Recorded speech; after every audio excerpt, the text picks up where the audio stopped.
Unfinished project. Good evening. Still getting settled in. Got to open up the shop.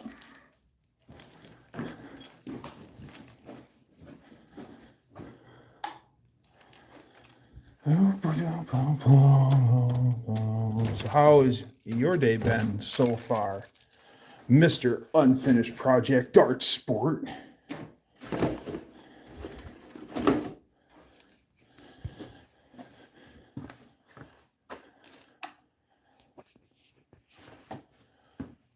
Okay, now we'll get you put into the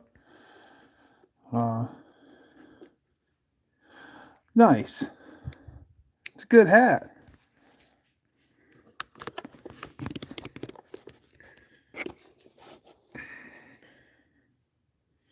Oh, okay.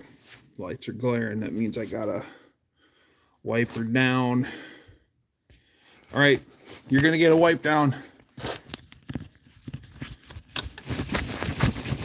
Look, Michigan plates. There. Michigan license plates, Pennsylvania license plates. That came from Max Wedge Dick Dastardly as a gift. This I bought from a friend of mine. It's aluminum in cold water south of me. And this one is from Galleon, Ohio. And it's reflective because it's made with Smaltz paint. And it's naturally reflective. And it's got a whitey green hue to it. Yeah, it's really neat. You shine a flashlight on it and it fluoresces.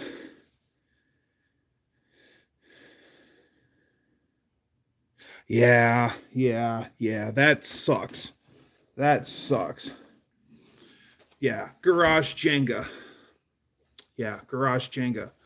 And things that run are way better to move in garage Jenga than things that don't. Yeah, that's why my fluorescent lights were given such a fit that one time for Colleen's, because my phone was dirty. Yeah, garage Jenga is no fun. No fun at all. I had a killer day yesterday.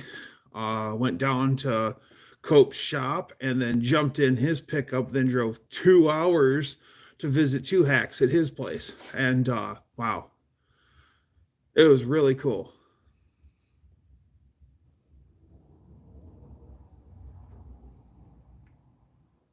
Well, thank you, Julian. Mofo, what's the word, Thunderbird?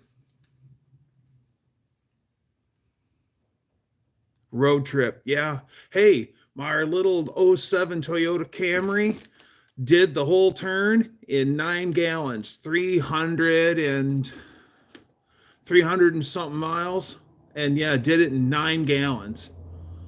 And so that's like almost 40 miles to the gallon. I love that little car. My only complaint on the Toyota is I wish I had a little more legroom. Other than that, great. What a great car. Watching from Ohio. Oh,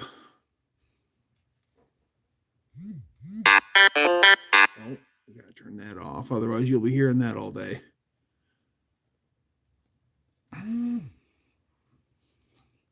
All right.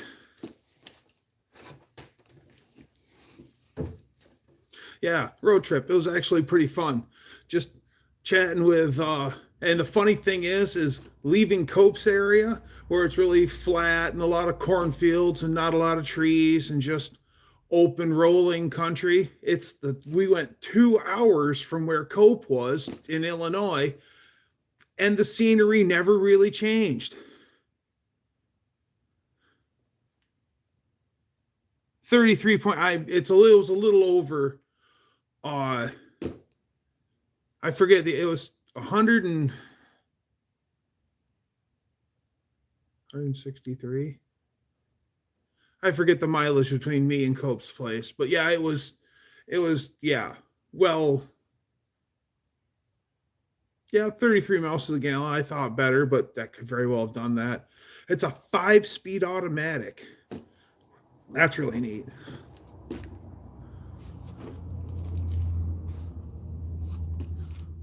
Where am I from? I am from Michigan in the United States.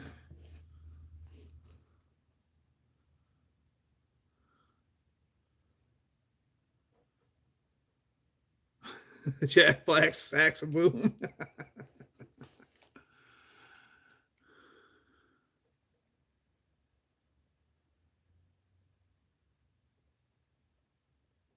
You look like my Jordans. Okay. My name is Doug, or Dougster, here at Dougster Wolverine Garage.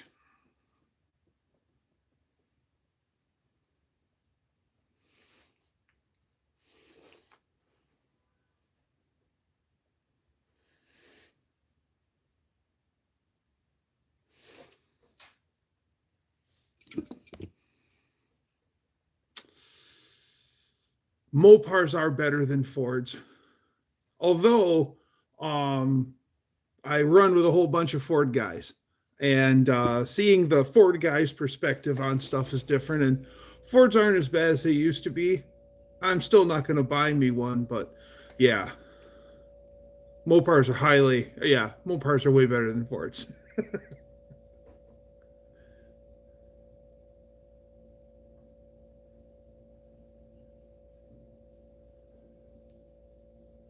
Jack Black. All right.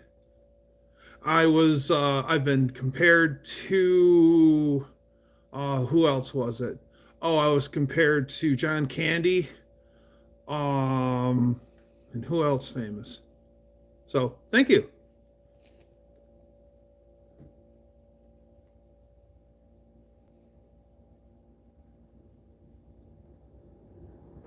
Nice.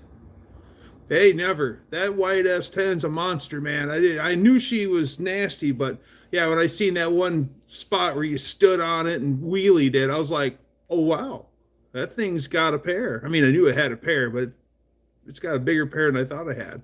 Cool.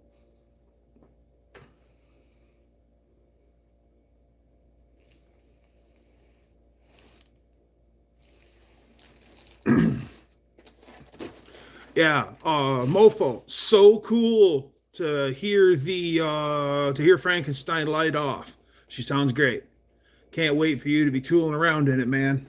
You earned it.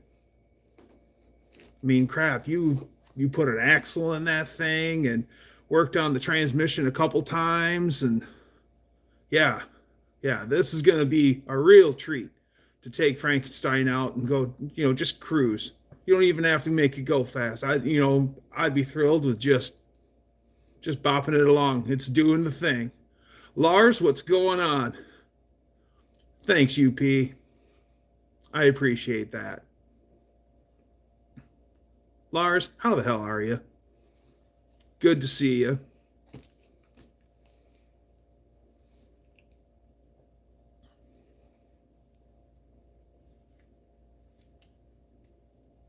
LP.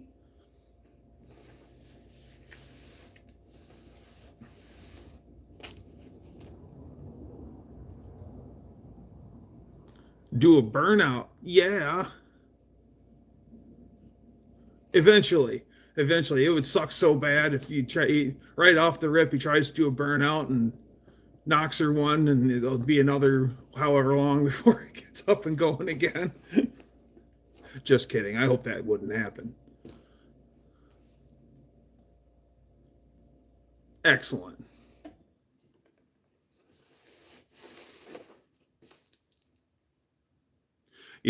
I really got respect for those slant six guys that decide, you know what? Yeah, this is legendary as grandma's engine, but she's got potential. And those guys just go to town on them, like Tony and especially Professor P.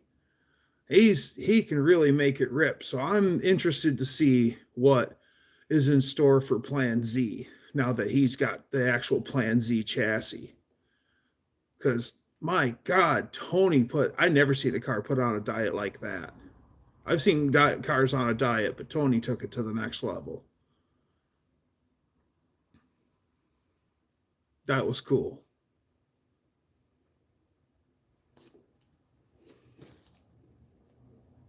Don't have anything cool that I just got in. I got something to show you guys. We're going to play show and tell. Be right back.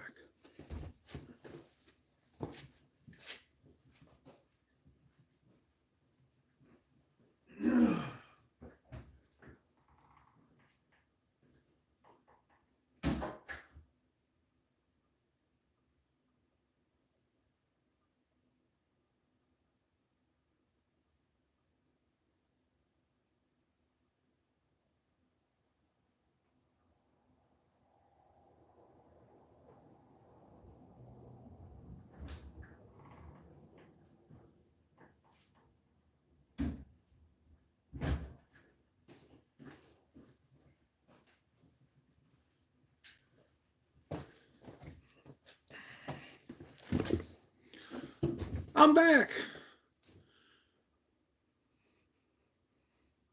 Shower too. So one of the many things that I collect, besides the Hastings piston ring stuff and Sun equipment, and I've got a taste for everything. I have vintage stereo stuff. I've got a big record collection. I've got my Nintendo from when I was a little kid with all my games. And then I got all my uncle's stuff and the big collection I made of that. And then I also collect license plates. And my favorites are these. The porcelain license plate, which is porcelain on steel. And for Michigan, it is 1910 to 1914 is like this porcelain on steel. Yeah, there you go. And first thing you'll notice is if you were to hold it, it's of significant weight. Even it's a thick old piece of metal. Then they cover it in porcelain on both sides. And what you're seeing here is where the porcelain is chipped off and degraded. And so that's what causes the damage to the plate. And so this is 1913. Starting in 1910, they made the first plate that state issued, and it was white. I have one in the house. I have one. But it's white field and black numbers. 1911 is the reverse. It's black field, white numbers. And then 12 is black letters, yellow field. 13 is green and white. And 14 is white field, red numbers. And each year started with plate 1. So it would make a short plate, a real short plate with just the number 1 on it. So there's 1 through 9. Then they go 2-digit, 3-digit, 4-digit. This is a 5-digit, which is one of the higher ones. And I have some 4 digits in the house. And so the lower the number, or if it's a manufacturer plate, they'll have an M on it. Makes them more desirable. But yeah, I thought you guys would like to see. I got 2 of them here to show. They're not a matching set. They came as pairs. Before 1910, the state of Michigan, if you registered your car, at this time, these are rich man's toys anyway. The average man in 1909 couldn't afford a car. But you were given a number by the state, and you had to go make your own license plate, usually out of a piece of leather. But you could use a board and some house numbers or whatever. Sears actually sold metal numbers and stamped metal states for you to make your leather license plate. So leather license plates are on a whole nother level. This one's in better condition, but I know it doesn't look it. Still have a lot of porcelain loss. Can't make out some digits. Fun fact,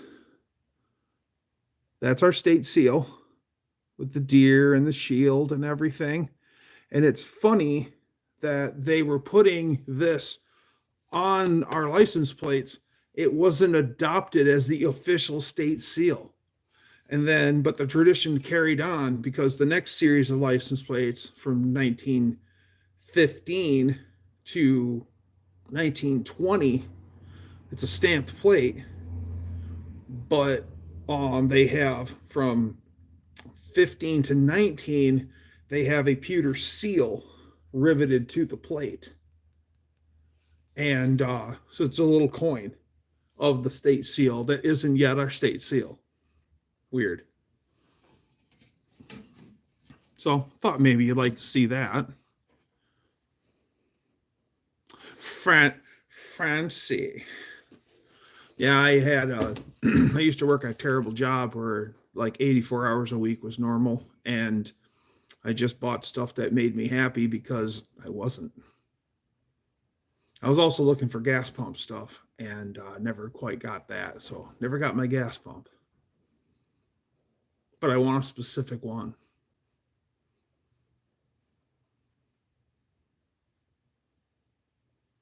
Tim Windsor, welcome, my friend. How are you?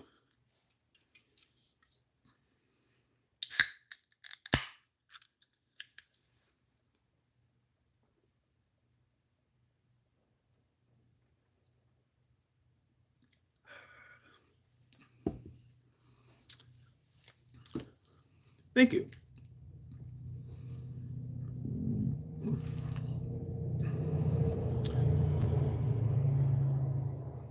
I'm finer than frog hair, Tim. The pump, the specific gas pump that I want, I think it's model number, I know it's a Wayne pump made by the Wayne company. It's a Wayne 70, I think it is. And they're like 7 feet tall, and then still has the big pump globe that goes on top of that.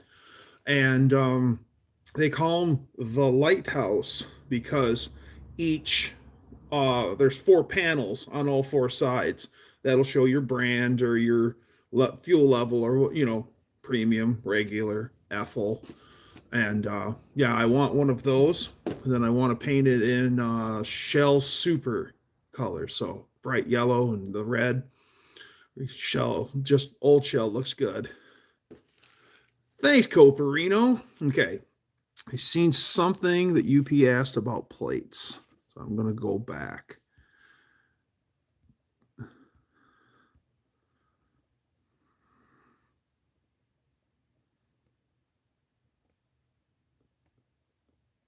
Michigan's first personalized plate. How is porcelain applied? What is porcelain? Okay, funny you should ask, because Cope and I had this same conversation yesterday. It's baked on. I know that. And so it's like a ceramic or something that they somehow are able to apply to it and then dye it and do whatever. I think it's baked on. I don't know. So I'm going to be perfectly honest. I know it's durable. It's like glass. It's fired. I know it's fired in a kiln,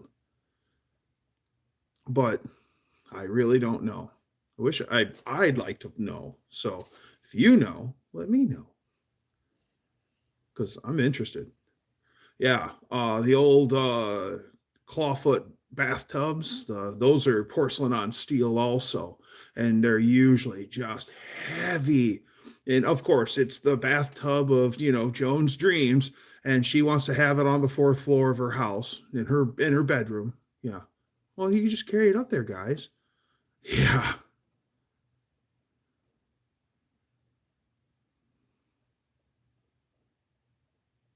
Sinks and bathtubs. Yes, exactly.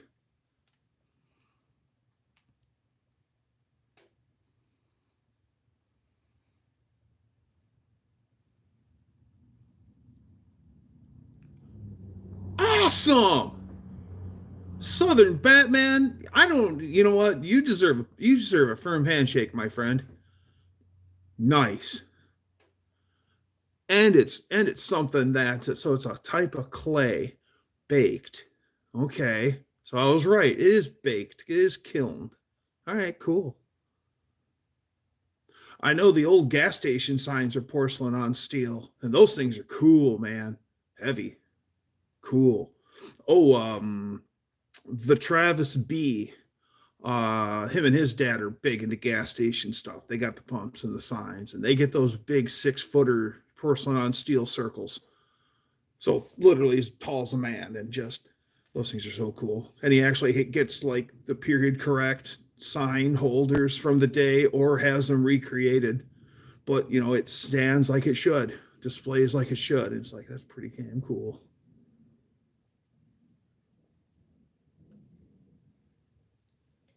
The old hot rod guy from my neighborhood, um, he's 80, he's in his late 80s, and he has been a hardcore hot rod guy his entire life. Like, I always remember him having a hot rod, at least one.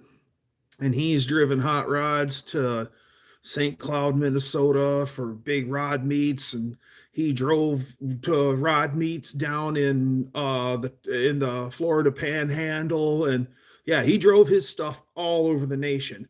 So not only was he a hardcore hot rodder, stayed out late wrenching in the garage, he also worked night shift as a tool setter at a stamping company, and then he worked days at his own service station. And so ran a service station and worked night shift. And he did that for decades. I don't know how guys can do that. So you go see Chuck, because Chuck's always old man Chuck is what is his name. You go see Chuck, and his wife would come out, and Chuck's taking a nap. He fell asleep in his chair after lunch, and she goes, "I'll wake him up for you." And I'm like, "No, you know what? Whatever." The man worked 2 jobs for a third of his life, half his life. I think he can take a nap. I just leave.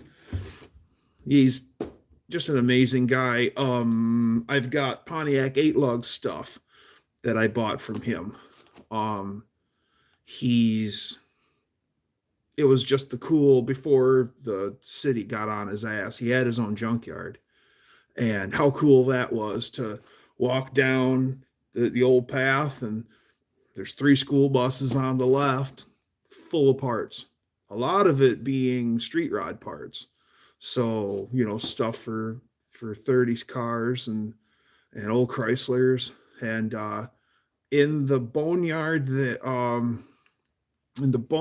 there still is, it's like a 40 Pontiac 4-door, and it's a cool car.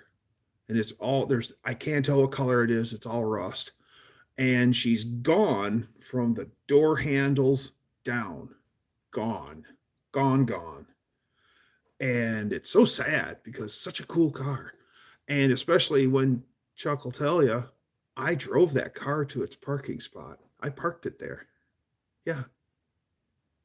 It's like, really? A running driving car at one time turned into that. And there's 2 Chevelles. They're side by side. One's a 66 and one's a 67.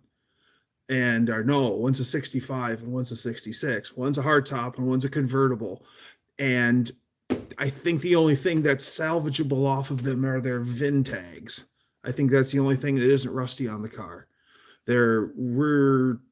Somebody actually bought them, and we're still going, how are we going to move them?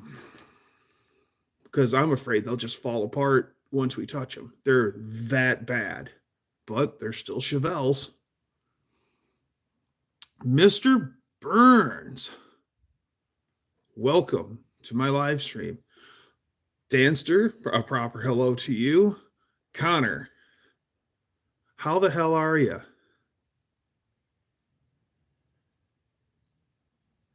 No, Michigan rust doesn't, yeah.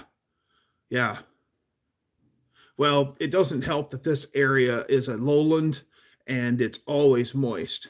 It really depends, and the woods just grew up around it. He had sold his What was that? It was a 66 Continental. Chocolate brown 66 Continental. I didn't even know the car existed. He comes to me and he goes, I sold my Continental. And I've been over to his house all the time. I don't remember a Continental. He sold the other one, the one I knew of. Okay. So we had to go over to the other side of the block because their property is on the corner of a lot of acreage on a corner. And the very corner is like there's a gas station, a little bit of housing and stuff, but their property hugs all that. So we go over on this side around the block to his sister's house. And to the left of the, or to the right of the driveway, he goes, it's in there. And he points at the woods. And I said, what? We spent 3 days cutting that car out. And sure enough, there was a chocolate brown 4-door 66 Continental. And once again, yeah, I backed the car into this spot.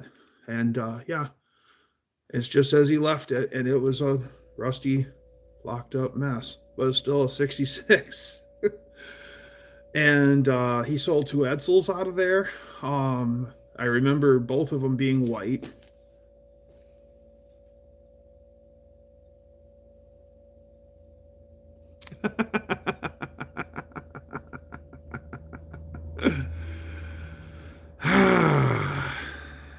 Give a shout out to Harry. Hey, Harry. Mean Street Mopar, what's going on?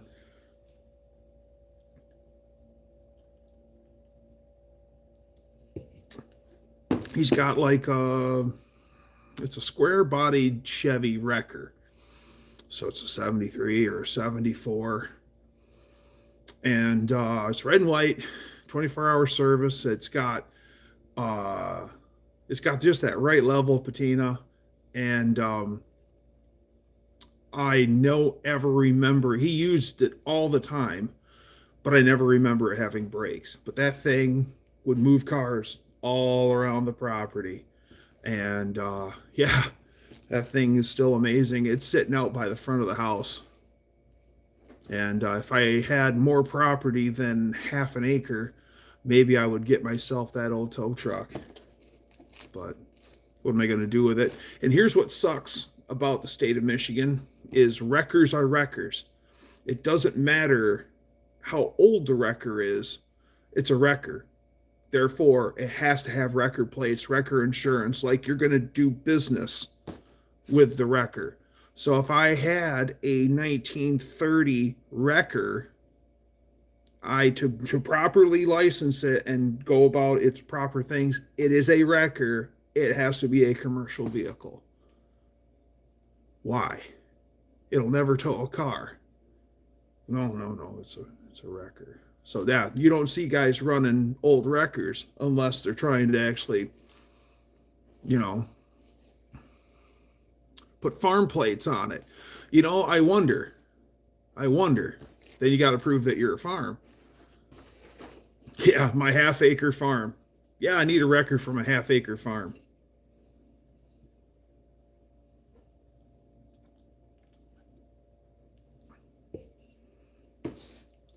Farm plates. Yeah, I'd having an old wrecker. The Chrysler garage, in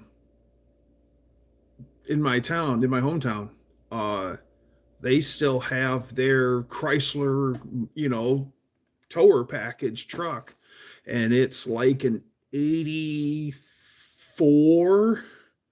It's an 84 or an 85. It's chocolate brown, and it's always been kept indoors. And Landon, cousin Mike, how are you? Yeah, it's a peach of a rig. And yeah, the only time they send out the hook is to, drag one of the customer cars back. But yeah, they still got it.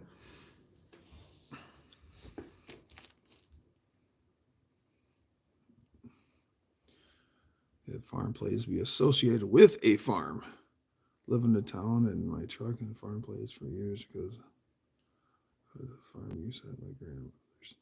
Okay, cool.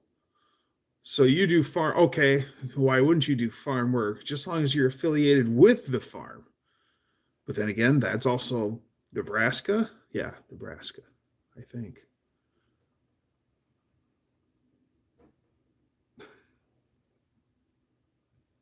Firing squad. No thanks.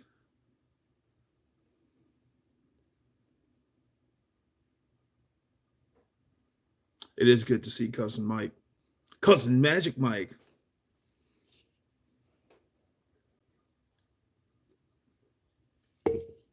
Lame joke time. What did one termite say to the other termite at the tavern? Is the bartender here? Everyone went,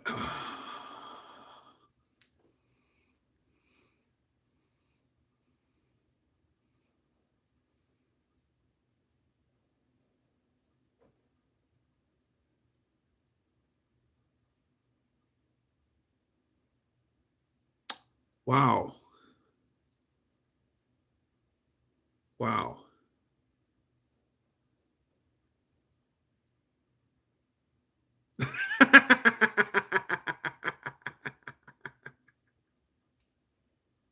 Right on cue. 6%. Welcome to my live stream.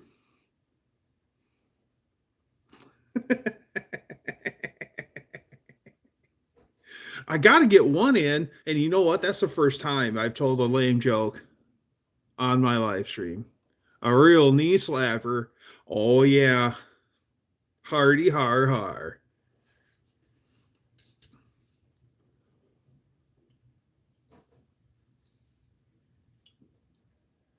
Freshen my drink. Be right back.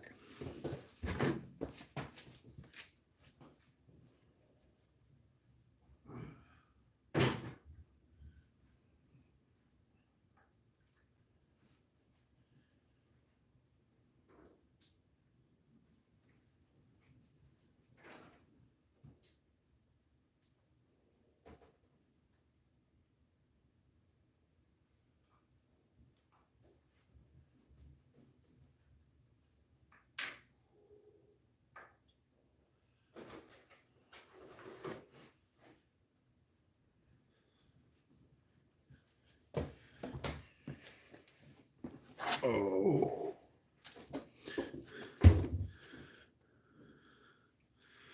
What's everyone working on? Great question, Mr. Lott. I am working on my bathroom. Our shower, our walk-in shower pan broke, and then the floor got sad, so we just tore the whole thing out, and I'm currently putting a new shower in. Oh, hello to 6%'s camera human, Lauren. Hi, Lauren. How are you? If you're watching. But yeah, and my lady works night shift, so she sleeps in the afternoons when I come off work, so I can only work on it on weekends. But every day, you know, get my stuff done as much as I can. Got the new flooring put in. I'm about ready to start putting in the drywall, putting in plumbing fixture, and then getting ready to actually install the shower enclosure. So maybe real soon. Thank God we have 2 bathrooms.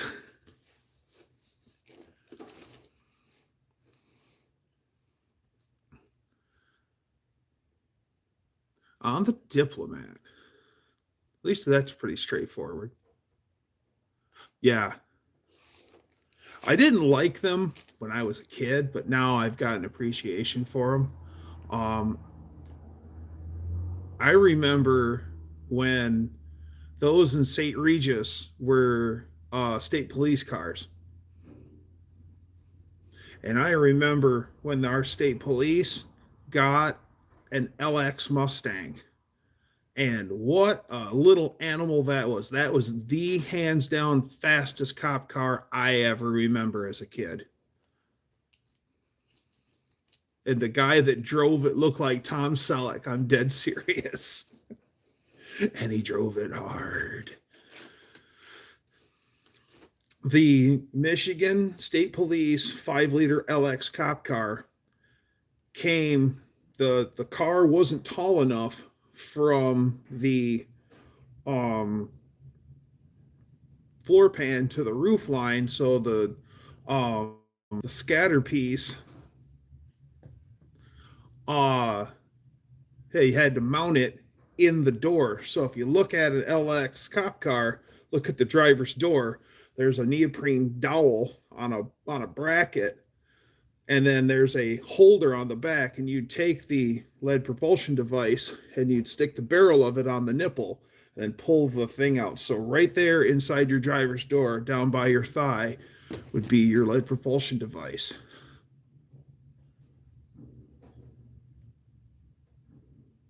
Yeah. Yeah. That's exactly where they used it too. It was on the expressway, and they just pick them off. Oh, I want to talk to him. Wooba, he's there. Is my favorite memory of that LX Mustang is it's a summer day. My dad and I are headed to the hardware store or something. We're going up the expressway, and we just got on, and boom, past us goes a 5-liter cop car.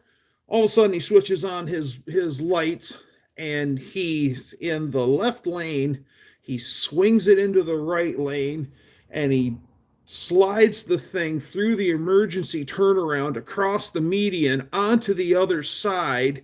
He's steered into the skid, so he's turning right or turning left to keep it, he's steering into the slide, and he's grabbing gears. It was the coolest thing I ever seen on the road done by a cop car, as a kid in a 5-liter Mustang. Yeah, that thing was amazing. Never seen anyone do that kind of driving. That was cool.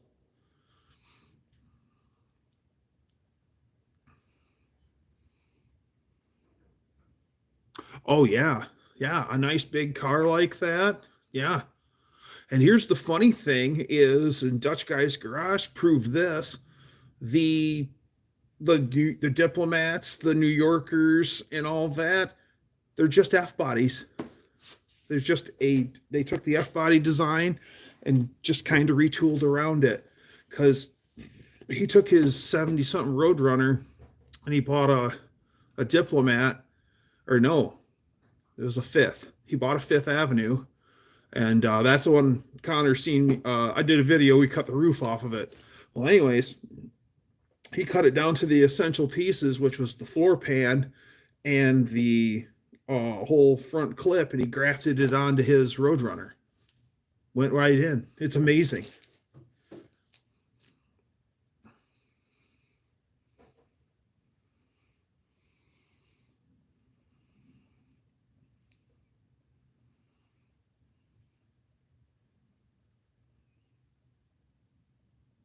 We're one key cars. That makes sense. That makes sense.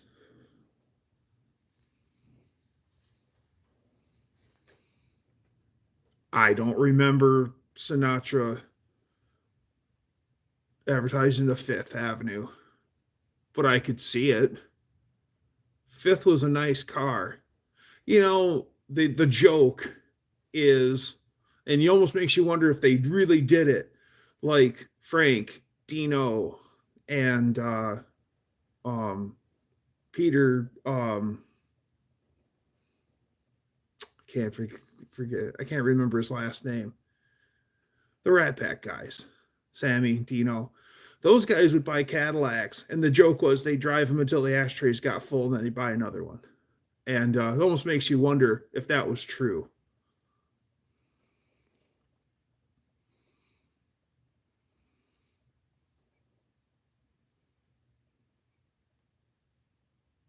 Yeah.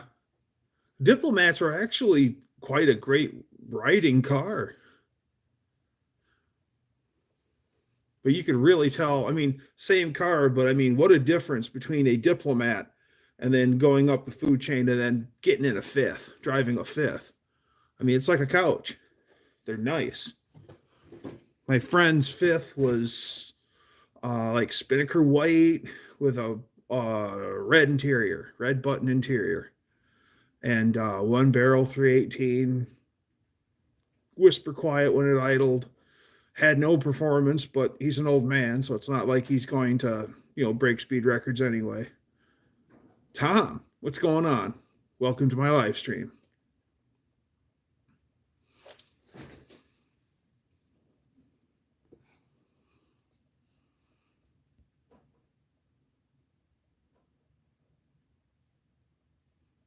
Fuel injected 300 bustle back ones. Okay.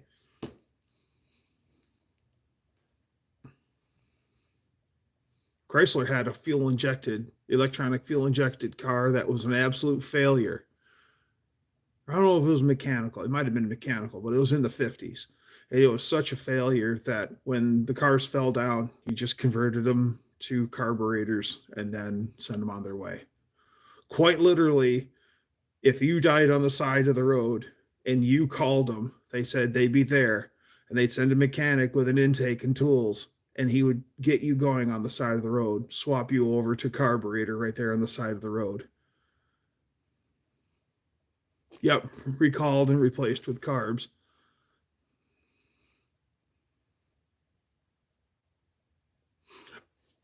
I wouldn't be the least bit surprised of a slant 6 Diplomat. Most of Diplomats I remember were 318 cars, one barrel 318s.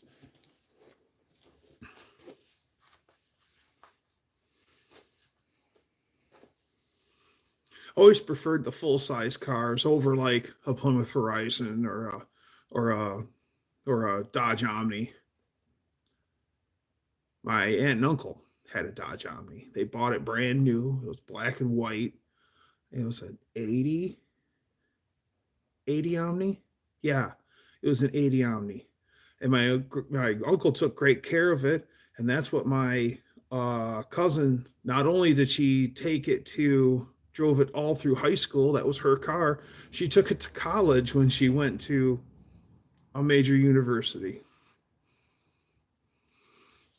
My cousin's a smart person, really smart person.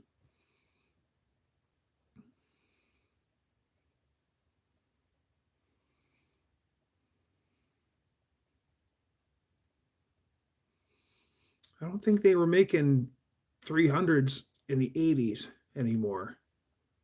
I think the 300 line ended with the 300L.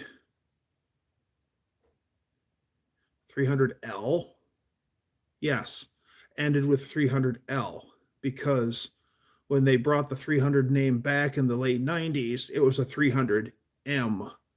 They were going to bring back the letter series, and then they decided to go drop the letter series.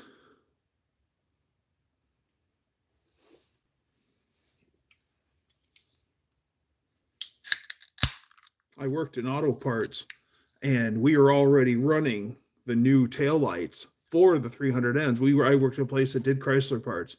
The place I worked at, we had the exclusive lighting contract for the Plymouth Prowler. And we made the headlights, we made the taillights, and we made the third brake light that went over the trunk. And a lot of it was paint to match also. As a matter of fact, when we had to go check paint, we actually had a special room with a special briefcase with paint samples, master paint samples, and they were like in a foam briefcase. They were covered. Yeah. You take that and then check them against the master painted parts for color match. That was pretty cool. So yeah, we were running the Chrysler 300 taillights, and they were like nothing you ever seen before. And I remember looking at them going, what is this ugly thing going on? And then finally the 300s come out, and we make those. Yeah, I made Charger taillights, Ford truck fog lights, did metallizing of plastic, which is kind of like a chrome. Also did I forget the process. Metallizing. We did metallizing also. That's neat. I made consoles for cars, dashboards for cars. I used to make Plymouth Sunfire dashboards. Like, it left our shop, it was getting put in the car. So I'd handle the entire dashboard. We'd have to assemble it. We painted them. What else do we do? Dodge Neon consoles, Dodge Neon dash pad, Chevy Malibu console, like a 2000 Chevy Malibu.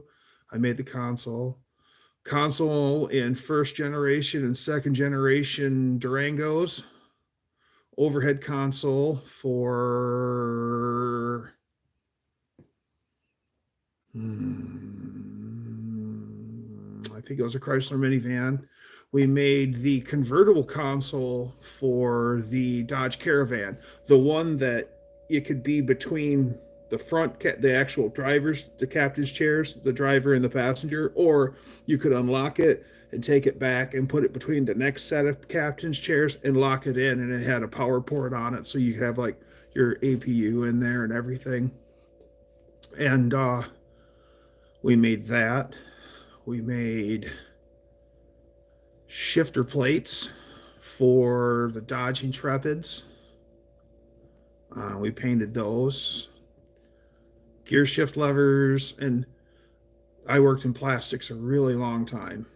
As a high-low driver, running assembly cells, actually running injection machines.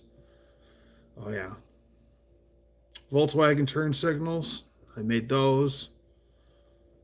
Chrysler Pacifica tail lights, Chrysler Pacifica fog lights.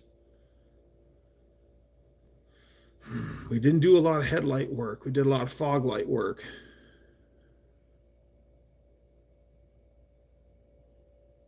Overhead console for a 67 Mustang Fastback. My friend's, what year was his Charger? I think it was a 73 Charger SE, and that had an overhead console in it. And all it had was the door ajar light was in it. It's the only thing I seen. Was you'd get in it and you'd look up and door ajar. Oh, cool. So, but that the SE was the deluxe car. My friend's from here in Michigan, and he went into the service down in New Mexico, Arizona, and he bought a car out west while he was there, and it was a 73 Charger SE, and 440 car, and 440 automatic 4-barrel car. He just figured that he was going to jump in this thing. He has zero classic car experience, zero experience working on cars, and he bought himself the car of his dreams. And you can tell the problems that he had with it. So he's done with his service, and he's moving back home. So he takes up his pickup truck, he rents a dolly, and he tows the Charger home. Nice rust-free car. But it was fire engine red with a black top. And I always looked at it, and I couldn't figure out why that car draws my eye to it. Something's there, and I can't put my finger on it. One morning I'm there, and it's bright and early, and the east sun is beating right on it. I figured it out. The car was originally sublime green before they painted it red, and they did such a shoddy paint job on it that the car looked like a tomato that hasn't fully turned. That was what was catching my eye. He kept trying to drive the car with no accelerator pump, and it had a Holly. We put an accelerator pump in it in like 5 minutes. But he was trying to, I think he drove for like a week like that. And I'm surprised he didn't send it.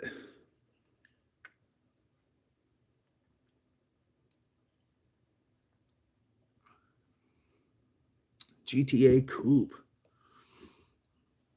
GTA. A Ford GT? The GTA, the automatic. The Ford, yeah. Yeah, the kid I went to high school with, he's got a navy blue one, and it's a GTA, and it's a convertible. Yeah, navy blue, black interior, black top, and it has a big Ford sticker on the quarter panel right above the tire. on both sides. That car's actually pretty cool. I think it's got a 390 in it.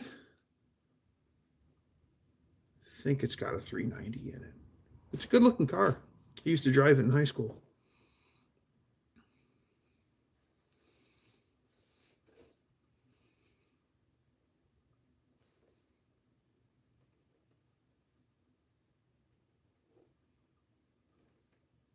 Yeah, I bet that was a lot of fun.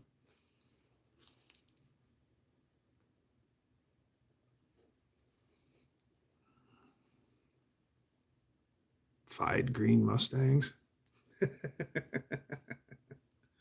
Tell you what, the Bullet Mustang's a cool green Mustang. 427 car. Man, what a little animal. I'm still for the black car though.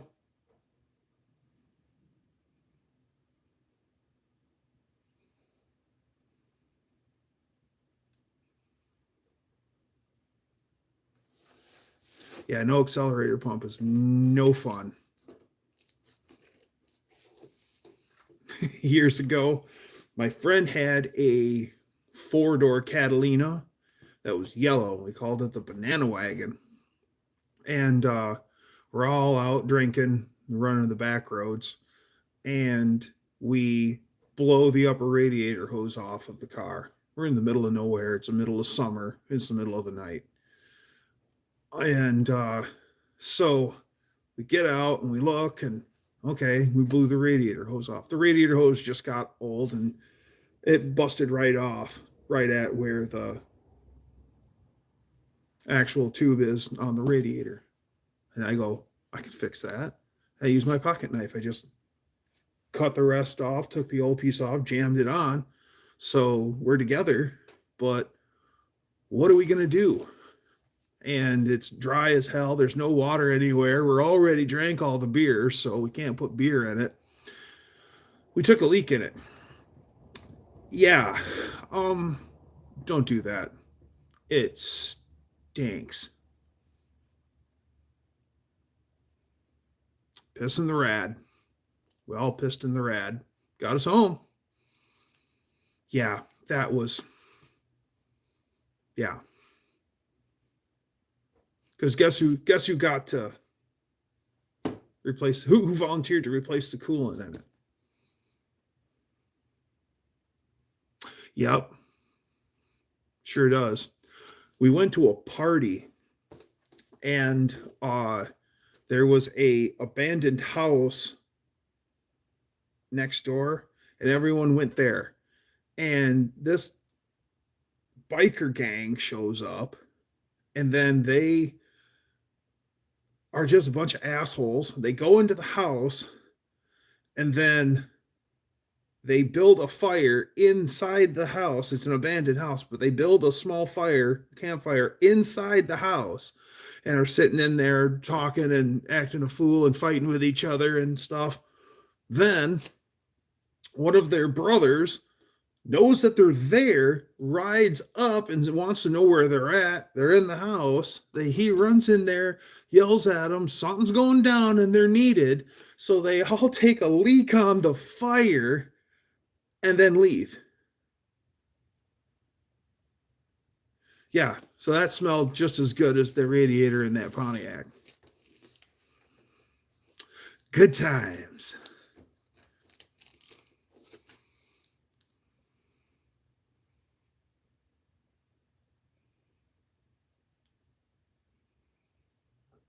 Oh. Yes. Yes. Perfect. Yes.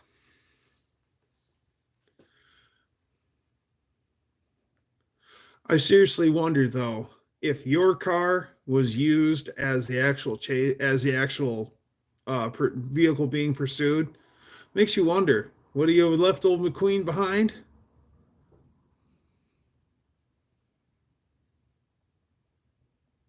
What still blows me away is that chase scene in Bullet. They didn't pull permits. They didn't ask for permission. They didn't do nothing. They just got ready, set up their spots, didn't tell nobody nothing, and just went for it. And better to ask for forgiveness than permission, kind of thing. And man alive, they would have barbecued them, those people, if that was done today, I'll bet. But yeah, so everything that you see there, that's not staged. That's real. That's just how they're seeing it. How they didn't have an accident, a fatal accident, is beyond me. Amazing. Or now, the car chase scene in Gone in 60 Seconds.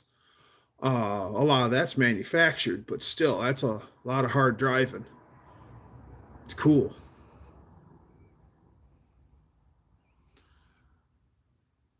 Once owned an ambulance from emergency as one of the. Oh, hey, I actually had a TV car. Yeah, I could totally see that. And then, yeah, just an ambulance. Yeah, I'm sure we have all had, had something we realized how valuable it was only after you already got rid of it. Where you're like, oh,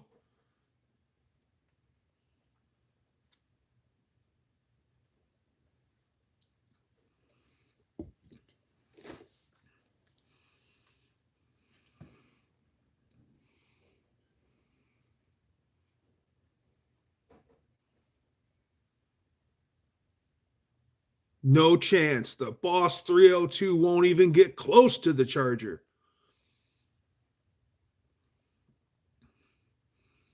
Yes. Yes. So she's as lethal as she is beautiful. Femme fatale.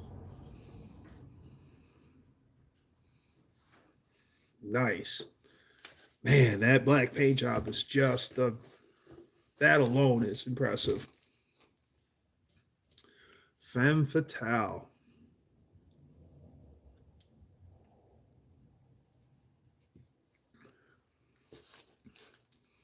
My 413, I'll be thrilled if it turns out 400 horsepower.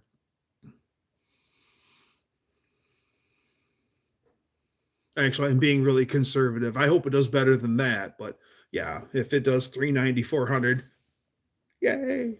I'll make up for it with when I build my 440.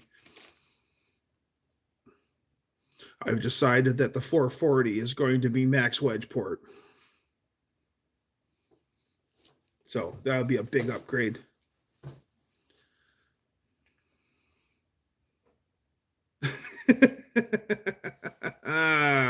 Max, welcome. Okay, I got to.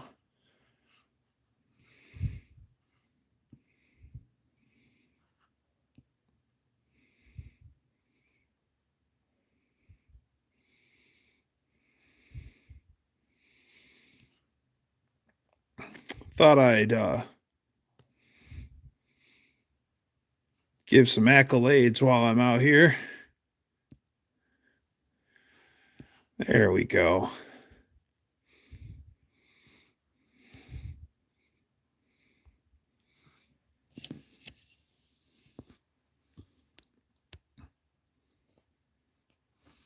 There you go.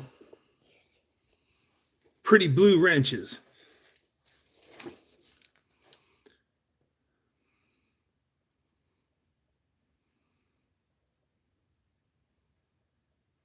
Ooh, 5-speed.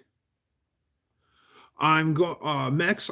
You're welcome. I'm going to try to do a Monday live stream weekly, for a while.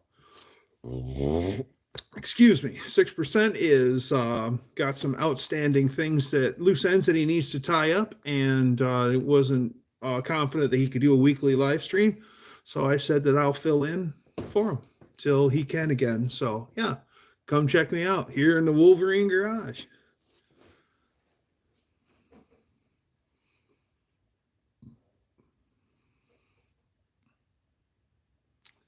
Methane smugglers. Wrenches for everybody. Who can you remove then? Well, I haven't given everybody a wrench, but well, I thought I would add a few more moderators just in case, like the ones that I have as mods don't show. That way I'm kind of extra covered. Where's Dakota? I can time him out. Hi, Dakota. Timed out for 30 minutes. Exactly. Where is he? Dakota Tang. There. I put out the call. He'll be like, I've been summoned. It's like putting out the thing for Batman on the clouds.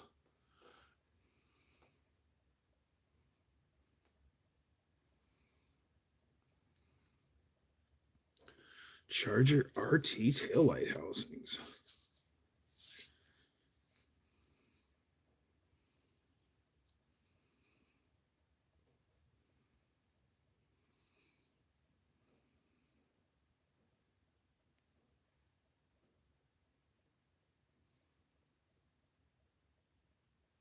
Good night, Lot. Thank you for coming, and please come again.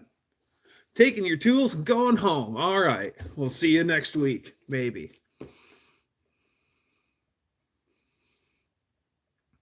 Lot's friend has a 57 DeSoto Adventurer, and it makes my heart go pitter-pat.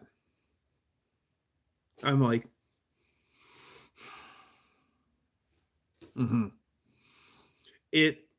one of my favorite cars is my uncle's 56 Dodge Royal Lancer, and it's got the Hemi in it, and it's got a 3-tone paint job. It's salmon, black, and white, so like a reddy pink, black and white. And when I was a little kid when he had the car first painted, and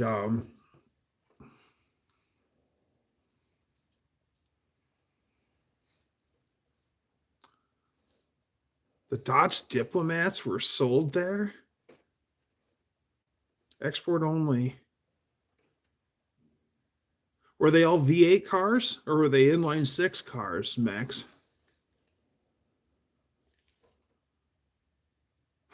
Oh, mid to late 50s cars.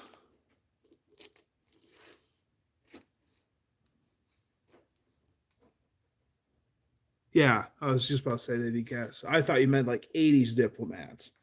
I didn't know they had a Diplomat name that far back. Now I lost my place. Forgot what I was talking about. No V8s after 83.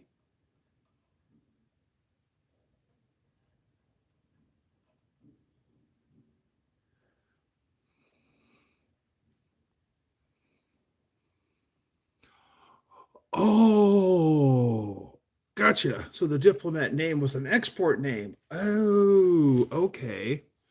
My dad was telling me that Ford and Mercury had like a Comet and a something else. And in Canada, I think it was the opposite. Like it was a Ford Fairlane and a Mercury Cyclone, we'll say. And then you had the Ford and the Merc. But in Canada, it was the other way around.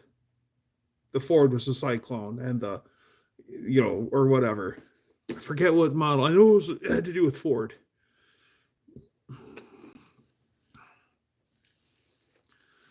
V8 was outlawed in 85. Wow.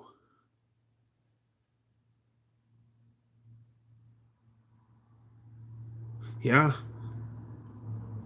Then again, Danster, if the speed bug grabs you hard enough, you're going to take that inline 6 and you're going to make it the mightiest inline 6 you can. So that one's, no V8s would suck, but we'd still be chooching something. No problem. For passenger cars, trucks still had them. Of course. Makes sense. So trucks were coveted then. And trucks were worth more because they had a V8 in them. And people would buy trucks. So were you allowed was that just on new cars, or was it, or could you not V8 swap your whatever car with a truck engine?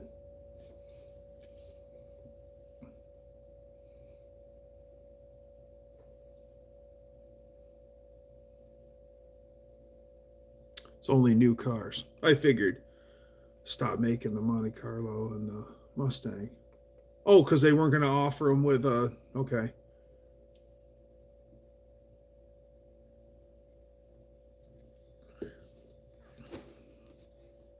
No, they made Monte Carlos with 4.3s in them. No. I knew a couple of 4.3 Monte Carlos. The 1.43 Monte Carlo, that thing was an absolute hammer. That thing was treated, it was a teenage kid's car, and he just mercilessly beat that thing, and it just said, "Thank you, Mike, please have another." It was like an 87. 87. It was a butternut tan. It was cream. That's what it was. It was a cream white Monte Carlo with a cream interior. And yeah, 4.3 automatic, no options. Pretty decent car body. All Monte Carlos had V8s.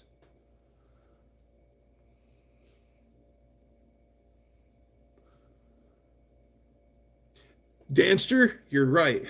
I had a 90 or a 91 S10 that I bought off of that guy Chuck I was talking about, the old man. He used to tow cars scrap with this S10. Two-wheel drive S10, had a 4.35 speed. I know that you're going to say, well, Doug, the 4.3 is basically a 350 with two cylinders sawed off of it. I'm telling y'all, the thing thought it was a real V8. It identified as a V8. It had an imaginary pair of two cylinders working for it. That thing was bone stock, but that thing just moved. It was the fastest 4.3 I ever drove. I had a 96. I had a 96 GMC Jimmy with a 4.3, and that thing was a gutless turd. My lady had a 2001 S10 four-door cab with a 4.3 in it, and my Jimmy would run circles around it. The 4.3 powered S10, 90 S10, that thing would run circles around everything. It was amazing. Had a 308 gear in it. I could bark tire with that thing in 4 gears. It was fast. It was fun.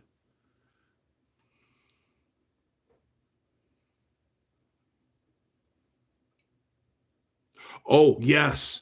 Yes. Yes. Revolutionary. Yeah, they actually finally had some power.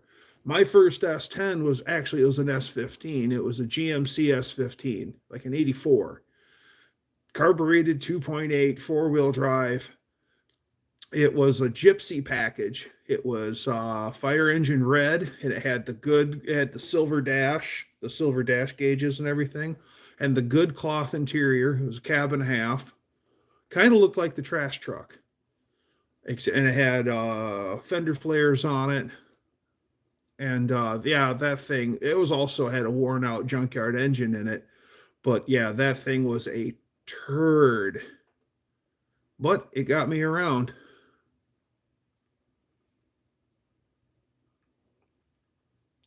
At least it was injected, Danster. Mine was carb, and that thing was terrible.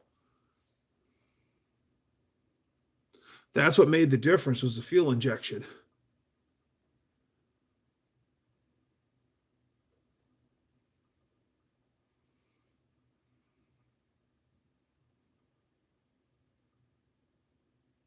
Bad exhaust manifolds.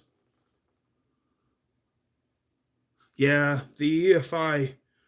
Well, the fuel injected, the old throttle body, early 90s GMs were pretty good in stock form. If you just left them alone, they were really good. That's what was on my S10. And then I didn't even realize all the injector tower things that I could have done. I could have got an injector spacer for it and a throttle body spacer. I probably could have turned the wick up on that S10. The problem with the S10 was the body was done on it. Like for instance, when you open the door, the dash falls down 2 inches. When you close the door, you have to pick up on the door to get it to latch because it hangs down. This is how wore out this truck is. When you close the door, you notice the dash picks up 2 inches.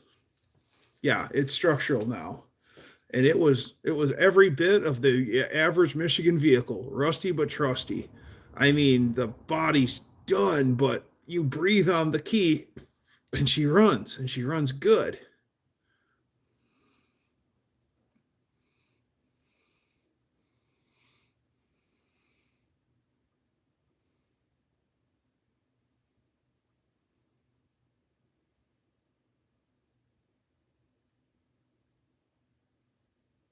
It would peel out with ease.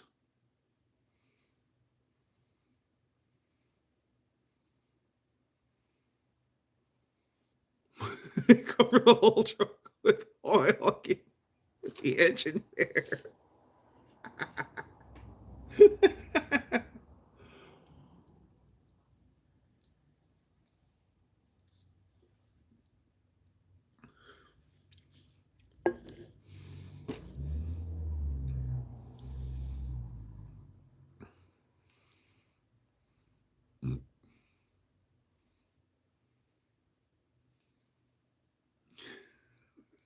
Cover the whole truck with oil.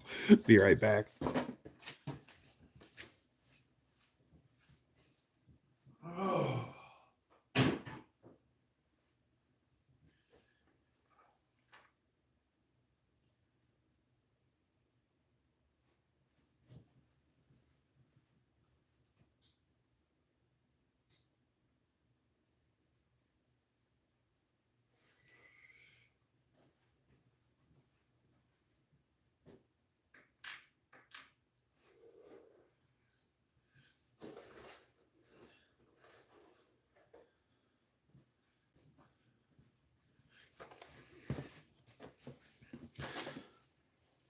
Wow, we've already been on for over an hour. That's great.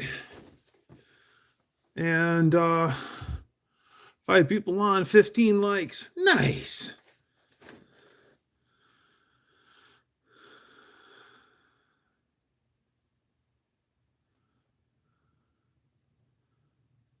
Yeah. Yeah.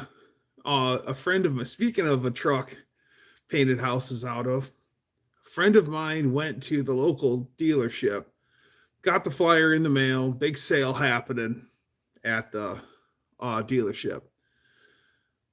Win a free vehicle.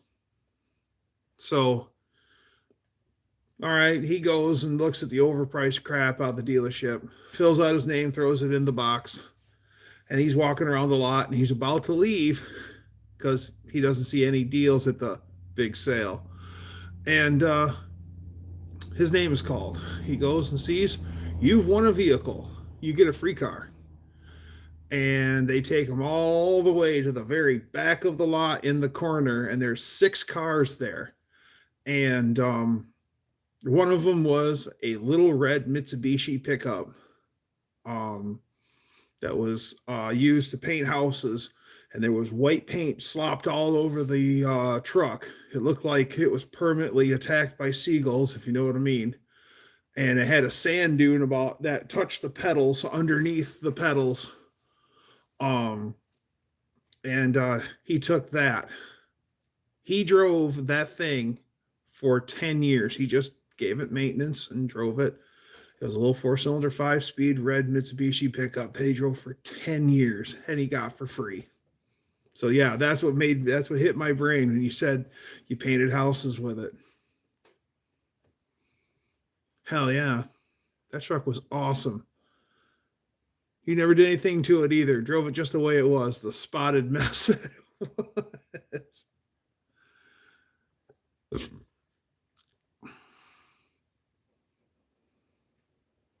Yeah, everything's different in California.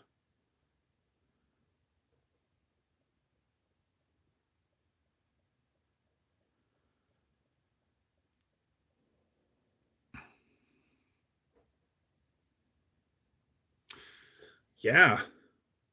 Yeah, well, seriously speaking, a good S10, yeah. Ford pickups, just about anything uh vintage, vintage and solid will sell. And the further north you get them into the Rust Belt, the more valuable they are. Well, Ari Dabernia, he bought a 71 Chevy pickup. And I told him, I go, drag that truck to my house and I'll sell it for 20 grand. A rust-free Northern California truck, because that's where he bought it, was Northern California. He picked it up and drove it 450 miles home. That was his maiden voyage in it. And yeah, and he's like, wow, really? Yeah, 20 grand. Rust-free California truck? Shit. I'd have people begging me to take their money. No, I want it. I want it. Here, here, here, here, here.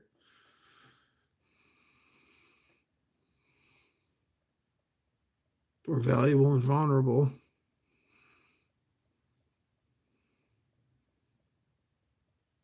Nissan, little Datsun trucks.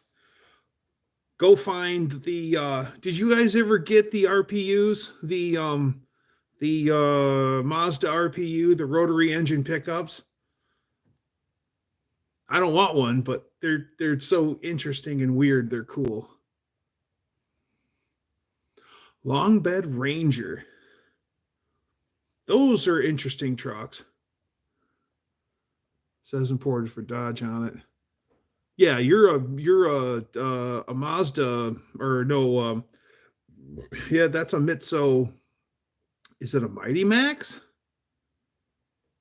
What's the Mitsubishi equivalent of half pint? I think it's a Mighty Max. Can't think of it. My friend's little brother inherited, yes, the Mighty Max. Okay, thank you.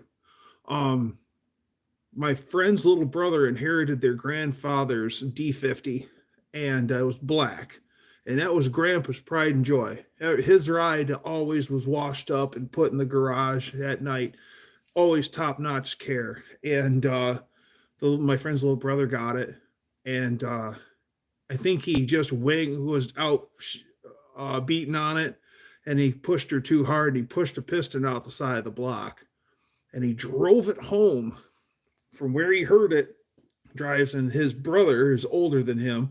We're standing in his driveway. He pulls up, leaves the truck running, and says, "Something's wrong with my truck, and it's puking oil." And we hear it clunk, clunk, clunk, clunk, clunk, clunk, clunk, clunk, clunk. And whatever it is, it doesn't sound good. We open the hood, and there's a piston hanging out the side of the block. And his brother doesn't know anything about cars. And we're like, well, there's your problem. And he goes, is that bad? Yeah, that's bad. And then he goes, well, okay. And he gets in the truck and he drives it the rest of the way home, which was 4 miles. And you could see the oil stripe down the road. And he made it home and shut it off. And the engine was, it started again. It wasn't fine, obviously, but the thing ran again because we drove it up onto the trailer. Amazing.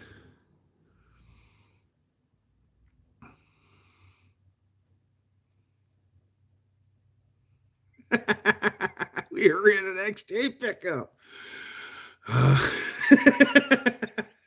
Yeah, that's a Kodak moment, Danster. So, my dad's an old truck driver. Yeah, I'll tell the story. So, my dad's an old truck driver. He retired driving after 40 plus years of driving. And so I think I'm 11 or 12 at this time. I used to ride in the truck with my dad all summer long. Dad and I would go everywhere.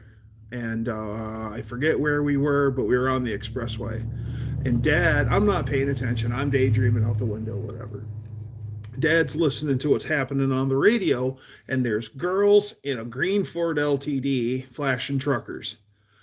And so all Dad knows is that's happening behind him. So whatever. And then dad just, they're starting to be, the drivers are getting a little lewd and saying stuff.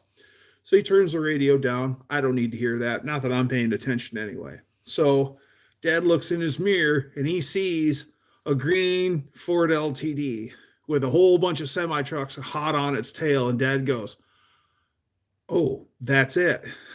And the LTD gets in front of my dad's truck, gets over, and then the truck goes beyond and is in front of the green Ford, and another trucker is pulled up alongside. So that little LTD is pinned in, and she gets out on the passenger side and turns towards me. She's a redhead, and she's topless, has her brassiere pulled behind her head.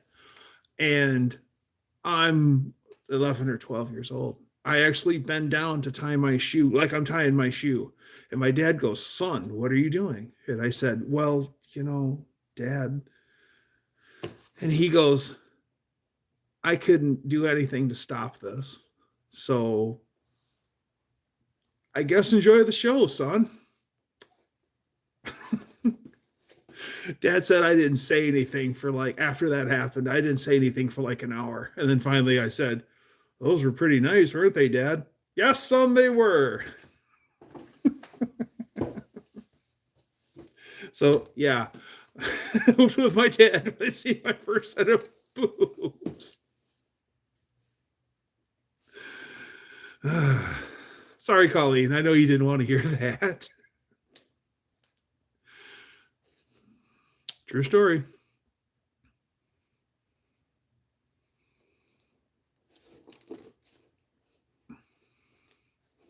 One of the cool things is we'd go into the thumb of Michigan and do a lot of deliveries. And over here, there's towns like Bad Axe, like an axe, Bad Axe and stuff. And we'd go over there, and out of Bay City, which is more in here, is a big company called Pioneer Sugar. And big crops on the east side of the state are sugar beets. And they get huge. They get the size of like small pumpkins. And sugar beet season is huge in the thumb. And it's all going to Pioneer Sugar to be processed. And these guys, usually they're dump truck drivers, and they have their tandem trailers. They put these big wood kits on top of them, so they get an extra 3-4 feet on top of their wall, because the sugar beets don't weigh all that much, so they're not overweight, so they can really overload them. But the problem is that you can't drive under stuff.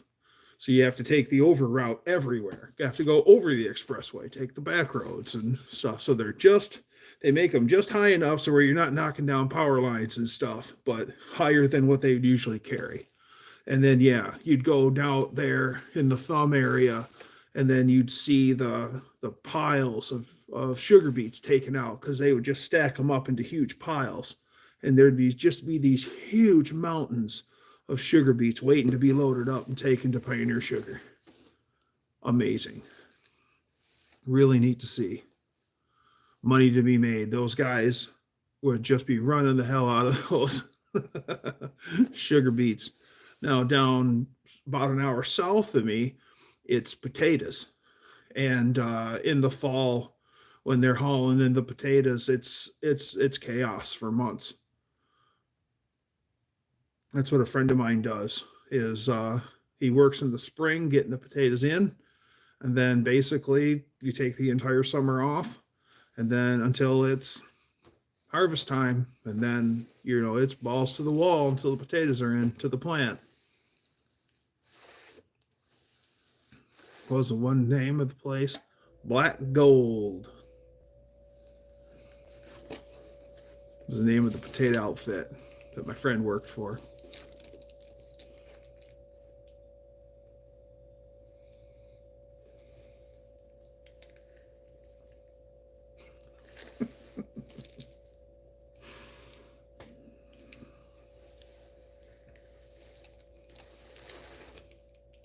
Okay, I'm going to grab something to drink.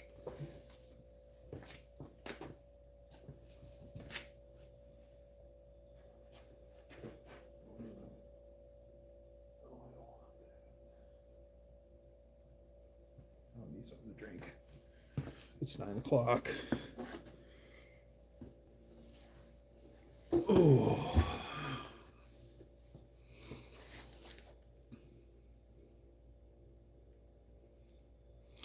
XJ pickup. Those are pretty cool.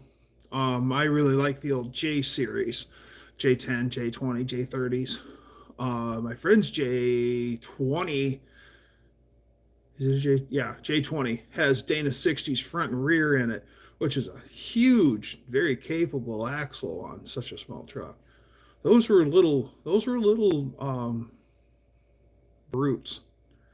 My friend picked up a true bar find. It was a J10.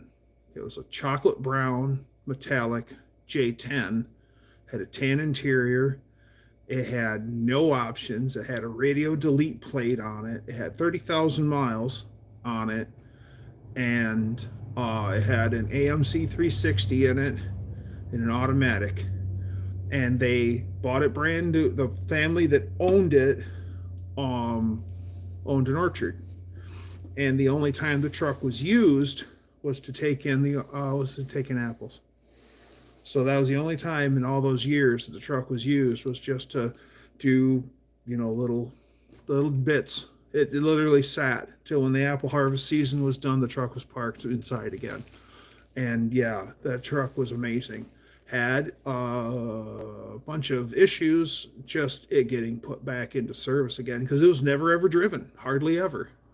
And my friend ended up having to, the only way he could get it ironed out was he drove it to work daily for a while until he was finally able to hammer all the bugs out of it. But yeah, what a sweetheart of a truck. He ended up selling it. But man, what a nice truck. Right place at the right time.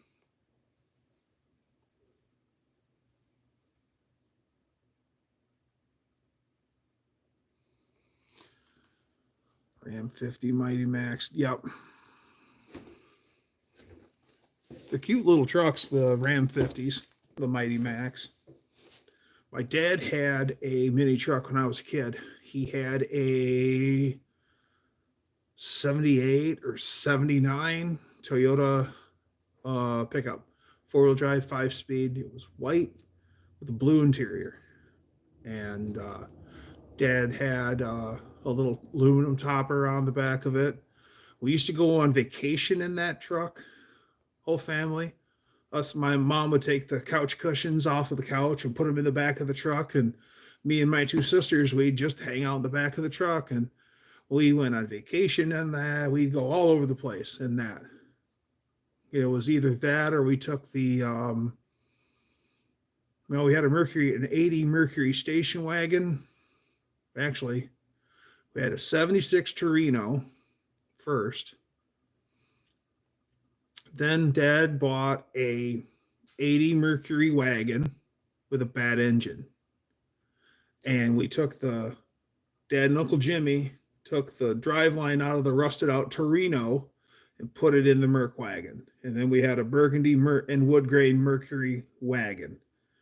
And then Mom and Dad bought an 80 Oldsmobile 98, and we sold and got rid of the Merc. And so at that time, either we were driving the Olds or we were taking the pickup. But the pickup was a 4-cylinder. It was better on gas. So a lot of times we ended up taking the pickup back when you could do such things. We can't do that no more. We went on vacation to Cedar Point, which is in northern Ohio, up by Lake Erie, and it's a big amusement park like Six Flags. And we spent the weekend down there. We went to Cedar Point, and it's like the Sunday, and we're coming home, and we stopped off to some place for a buffet, and we all ate. And my sister got sick, and she had ate all sorts of this pink marshmallow fluff stuff. And she ended up getting sick and vomiting on my baby sister, who's like 4 at this time. And so I'm like, oh my God. And I go up and I'm tapping on the window. Of course, you can't go between because there's just a solid glass in the topper. So I'm tapping on the window and I get my mom's attention. And of course, she can't talk to me. So I get mom gets up and looks and then turns to Dad, pull over. My poor mom on the side of the expressway is trying to figure out what on earth we're going to do. And she finally ended up taking my little sister and had to take her off down on the side of the road in the ditch, and she drug her through the grass to clean her off. It was the only thing that my mom could figure out to do. So yeah, good times. That actually was a pretty cool trip though, other than that. Yeah, we were little kids, and yeah, we got to go to Cedar Point. Whoa.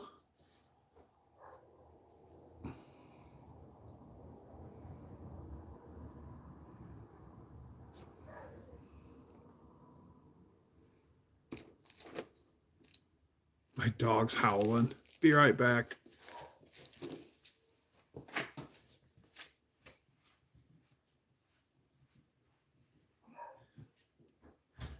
Hey, it's okay.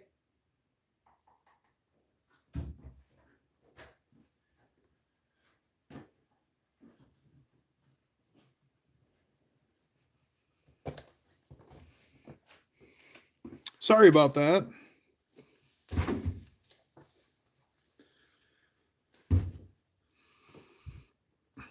I don't know why she was going on a big old howling fit.